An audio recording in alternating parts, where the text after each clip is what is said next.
खुदावंद जो हमें पुकारता है, हम उसे कहेंगे कि फरमा, क्योंकि तेरा बंदा सुनता है, तो वो फिर फरमाएगा, वो फिर बताएगा।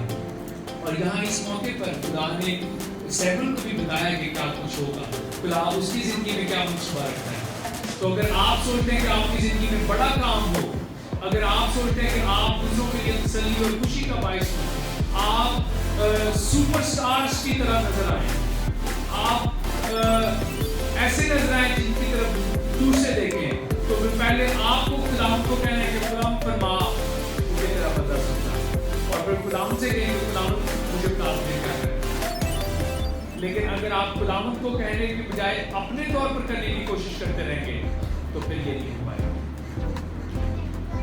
फिर ये नहीं हो पाएगा। क्योंकि इसी स्टोरी में एली काहीन के भी बच्चे थे, वो भी हैकर में थे, लेकिन वो शायद अपने तरीके से, अपने नफे के मुताबिक, अपने अंदाज से चीजों को करना चाहते थे, और उनका नुकसान गलत हो या उनका अंजाम बुरा हो। तो अगर हम सोचते हैं कि मेरी जिंदगी में बड़ा काम हो, तो फिर आप कहें कि खुदावंद मैं सुनना चाहता हूँ, मुझे बता कि तू मेरी जिंदगी के लिए क्या मकसद है।